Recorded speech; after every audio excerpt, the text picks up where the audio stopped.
comedy. We've got two couples that are going to come up here in a little while individually, and then they're going to do kind of a Q&A for you guys after their sets. We'll have a few minutes. I've got some wireless mics. I'll kind of walk around the room. So we're going to have a little interaction in the middle of the show. We did have three couples, so if you saw three couples, one of them didn't make it to tonight, so I don't know what to say about that, but that's the risk when you put a show like that together. However, I brought in two amazing ringers from outside the area. These guys I did comedy with when I started. They lived here. They moved on to do shows in Indianapolis and New York City, and they're going to be here tonight to entertain you. That sound good?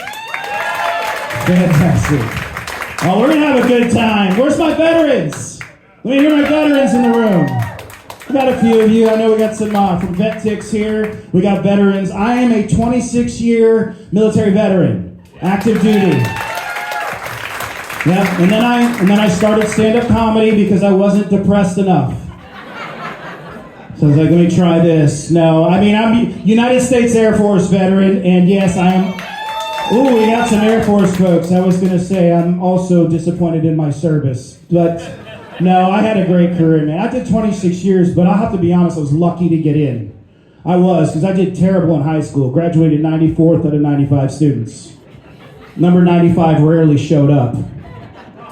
He had a glue sniffing problem. It was just the 90s. That was common. I don't know what that was about. He had an Elmer thing. I'm not sure, but I graduated just ahead of a glue sniffer, So I still, though, like you get in college, you take SATs, but in the military, you take aptitude tests. They call them ASVABs. 4 tests, score 100 points in each test is your max score, right? 4 tests, like math, science, communication skills, and math.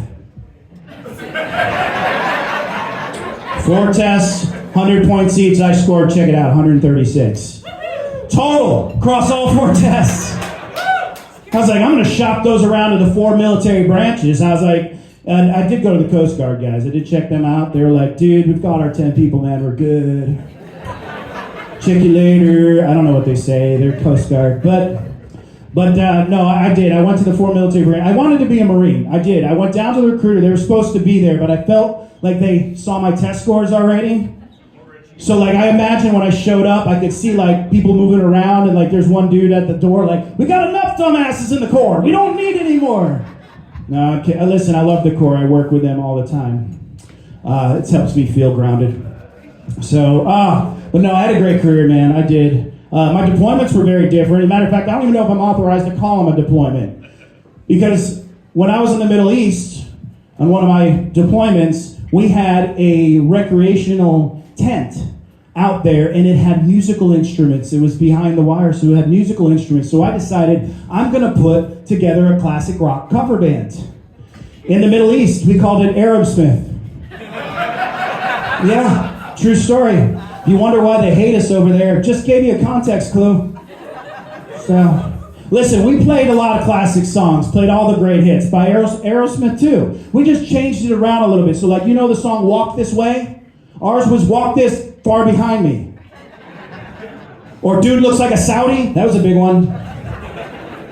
Love in an Elevator, you know. And my personal favorite, Muhammad's Got a Gun. And a rocket launcher and an IED. So that was my military experience, man. I had a good time though. I did. Actually, when I got in the Air Force, I was really surprised too. That because when I got in there, said, you know what, we'll take this guy. I said, that's fantastic.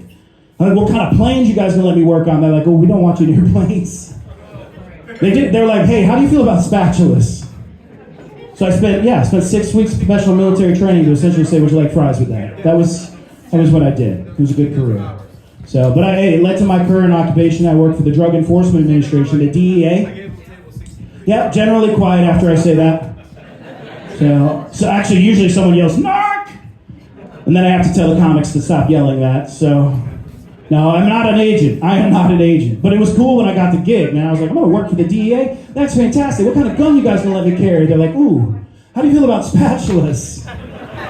So, anyway, good times. So where's my married couples? Can I hear you? Awesome. Hopefully we can keep it that way when you leave. I mean, that's the goal, right? Man, what was I going to talk about today? Oh, that's right. I had to remind myself that I'm married. 19 years. It'll be 19 years next month I've been married. That is the right response. That is it. You should clap. If you've been with someone that long or 9 days, it's still a milestone. No, I appreciate you clapping for that because I did stand up at a 55-plus retirement community last month, and they weren't as impressed as you guys were. As a matter of fact, they were like, you know what? I said I've been married 19 years coming this March, and the lady just yelled from the back, I've done that 3 times, sweetheart. She wasn't impressed. Now, I did interrupt bathroom break at their rec center during trivia night. You know, and if you're over 55, a restroom break is kind of important to you. So I will say that. But a lot of times I get the question, like, what's a secret to a long, healthy marriage? Secret to a long, healthy marriage. Well, I didn't say healthy. Okay? Right? But I mean, I could qualify. But how do you answer that question for the gentleman in the room? What do we say to our spouses? Like, we use phrases like, yes, dear? Or happy wife, happy life? Is those words we use?